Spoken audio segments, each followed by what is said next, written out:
cana-de-açúcar foi trazida ao Brasil pelos portugueses em 1532 por Martim Afonso de Souza em São Vicente, próximo da cidade de Santos, no estado de São Paulo, atualmente. Lá foi construído o primeiro engenho, que é chamado Engenho dos Erasmos, e essas ruínas existem até hoje. Desta situação inicial, a cana foi transferida para o Nordeste do Brasil, onde ela se desenvolveu até o século XIX de forma muito intensa. E o Brasil foi, a partir desse desenvolvimento, o grande produtor mundial de açúcar nos séculos XVI a XIX. Exatamente pela importância do comércio de açúcar mundial e pelo bloqueio dos portos das colônias portuguesas aos mercadores flamengos em 1580, houve a invasão holandesa no Brasil, no Nordeste do Brasil, em 1632, e a ocupação dos holandeses no Nordeste do Brasil durante um período de poucas décadas. A partir da expulsão dos holandeses, com a retomada da coroa de Portugal, esses holandeses acabaram migrando para o Caribe e levaram o cultivo de cana-de-açúcar que havia sido introduzida pelos portugueses no Brasil para o Caribe. Estes holandeses transferiram esse cultivo de cana para o Caribe, mas foram morar em Nova Amsterdã, que depois se transformou em Nova York. E isto é que trouxe o desenvolvimento da cidade de Nova York. Então isso tudo está relacionado, em grande parte, o comércio, o desenvolvimento econômico de Nova Amsterdã, Nova York, adveio dos holandeses e portugueses que acabaram migrando de Recife para a região nordeste dos Estados Unidos. Mas a produção de cana acabou se instalando no Caribe por essa razão. Quantas pessoas hoje estão ocupadas na indústria brasileira de cana-de-açúcar? Cerca de 1,1 milhão de empregos diretos e 2,5 milhão de empregos indiretos, de uma força de trabalho total no Brasil de cerca de 96 milhões de pessoas. Então, representa cerca de 3,5% direto e indireto da ocupação de força de trabalho do Brasil.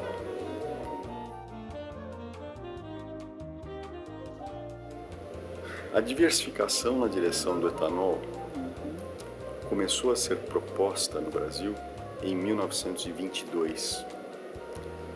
E as primeiras misturas de etanol na gasolina ocorreram a partir de 1925, mas de forma não constante. Durante a Segunda Guerra, inclusive, a mistura de etanol na gasolina chegou a ser superior a 5%, pelos problemas de abastecimento de gasolina durante a guerra. Na década de 70, com a crise de petróleo de 1973, e devido à elevada dependência do Brasil por importações de petróleo à época, 81%, o impacto na balança comercial dessas importações passou a ser muito grande. E o governo resolveu retomar esse assunto da mistura de etanol na gasolina para diminuir a dependência por importação de petróleo. Foi iniciado em 1975 o Programa Nacional do Álcool, ProAlcool, como um programa destinado a expandir a produção e o consumo em larga escala de etanol no Brasil. De lá para cá, a produção cresceu de 550 milhões de litros para este ano 30,3 bilhões de litros, um crescimento de 55 vezes. Nesse mesmo período, a produção de açúcar passou de 6,7 para 34,2 milhões de toneladas, um crescimento de 5,7 vezes.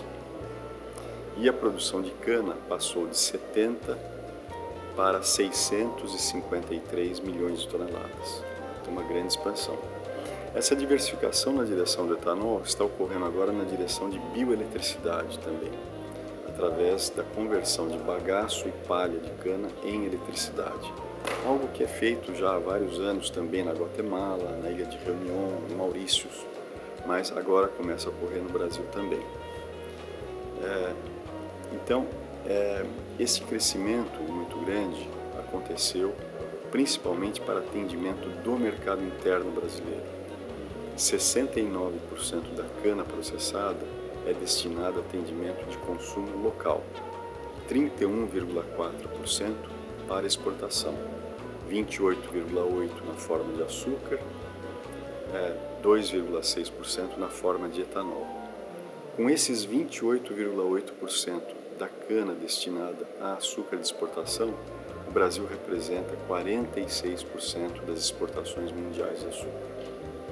E é exatamente por isto que qualquer coisa que aconteça nos 69% da cana que é consumida no mercado brasileiro acaba tendo um impacto muito grande nos 28,8% da cana que é transformada em açúcar de exportação, que representa quase metade do mercado mundial. E por isso que o Brasil é um grande fundamento desse mercado. Por que os preços têm caído? Como o Brasil é o grande market maker de preço,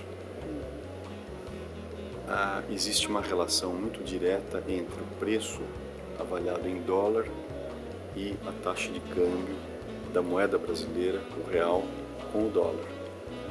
Recentemente, o real tem sofrido grande desvalorização em relação ao dólar por causa da crise econômica no Brasil. E é isso que tem levado a quedas nos preços do açúcar em dólares. Da mesma maneira com que, durante o período de 2008 2009, com a valorização do real, os preços também subiram nesse período e chegaram a atingir quase 30 centavos de dólar por libra-peso. Atualmente, esses preços estão na faixa de 11 centavos por libra-peso. ¿Cuál es el procedimiento para hacer el biofuel? Ele pode ser produzido a partir da fermentação do melaço, que é subproduto da produção de açúcar, como também do caldo direto da cana-de-açúcar. No Brasil, começou a produção a partir do melaço, mas rapidamente expandiu a produção para o que a gente chama de caldo misto, que é a combinação de melaço e caldo de cana direto. Atualmente, a maior parte do etanol é produzido a partir de caldo direto, de cana. ¿Requiere de electricidad? ¿Requiere de algún procedimiento particular que aumente sus costos o su costo es a la mano de todos? É um custo muito parecido com o custo do açúcar, porque toda essa produção é integrada. Não há uma separação. A produção de açúcar e a produção de etanol ocorrem de forma integrada. E é exatamente a elevada proporção de etanol na produção total. Etanol corresponde a 56,5% da cana processada, açúcar é 43,5%, que permite ao Brasil fazer açúcar de primeira massa só, que é um açúcar mais limpo, de menor custo.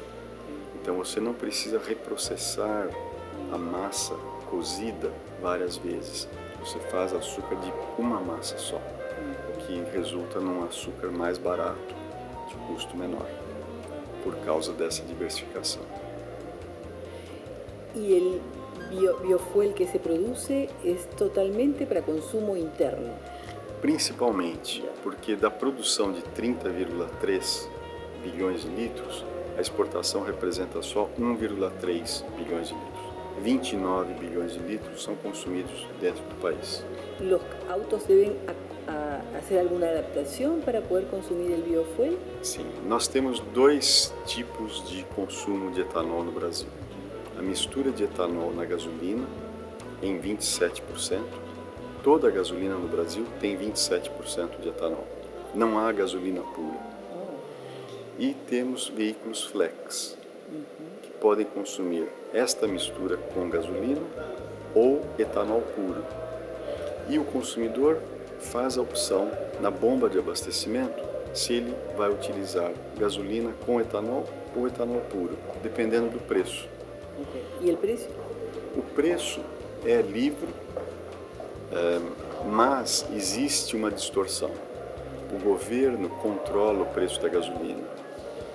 E este preço controlado de gasolina tem sido fixado nos últimos 5 anos em níveis abaixo do preço de mercado internacional. E isto tem sido um motivo de crítica muito grande por parte dos produtores que reclamam o fato de que esse preço de gasolina subsidiado tem limitado a renda que o produtor tem oferido com a venda de etanol.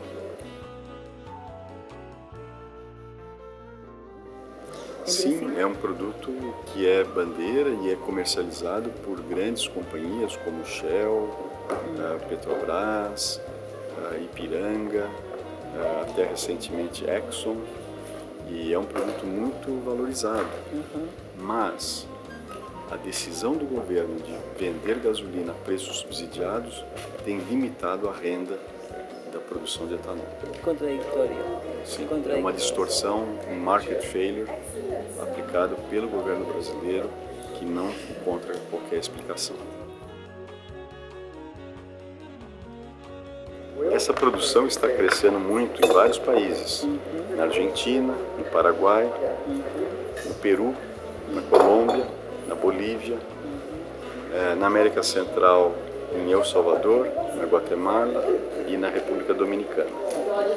E inicialmente através de mistura carburante, mistura de etanol a gasolina em proporções que variam dependendo do país.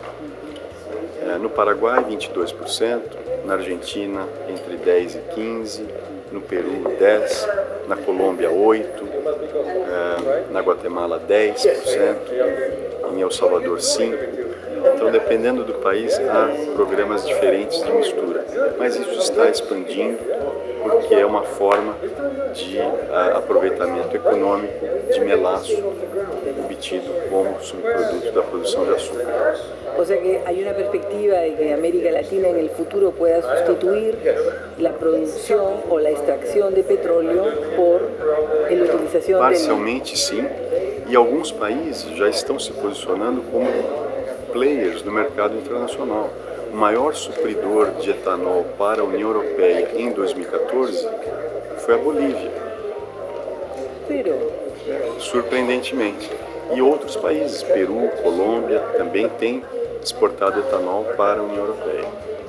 La última pregunta, porque estamos por recomenzar. Como estudioso también del ambiente, ¿cómo ve esta perspectiva de utilizar un producto natural, transformarlo de esta manera? ¿Atenta contra el ambiente? ¿Va en armonía con el ambiente? ¿Es green? É muito verde. No ano passado, 2014, a economia de emissões de carbono no Brasil com o uso de etanol foi de 50 milhões de toneladas de CO2 equivalente e de 1975 até hoje, em termos acumulados, mais de 800 milhões de toneladas de CO2 equivalente. Mais de 800. Para um país que tem uma emissão total anual da ordem de 360 milhões de toneladas. Então é muito representativo. De 360, etanol está diminuindo 50 por ano atualmente no ritmo atual. É muito sustentável. A produção de vinhaça, que é um subproduto da destilação, é muito rica em nutrientes e é utilizada para fertirrigação, e ela tem incorporado carbono no solo. O que nós temos aprendido no Brasil é que os solos que recebem resíduos de cana melhoram ao longo do tempo. Aumenta o teor de matéria orgânica, subindo de 0,5% para 2,5% num prazo de 20 ou 30 anos, que representa, na verdade, um sumidouro de carbono, porque a atividade microbiológica está incorporando carbono da atmosfera no solo, sendo alimentada pelos resíduos de cana. Então é muito sustentável, é o futuro, e nós vemos que isso pode servir de efeito de demonstração para vários países da América Latina, da África e do Sudeste Asiático. Definitivamente. Esperemos que se internacionalice y que Brasil pueda transferir toda la tecnología aprendida. Com certeza. Muito obrigado. Obrigado pelo seu interesse.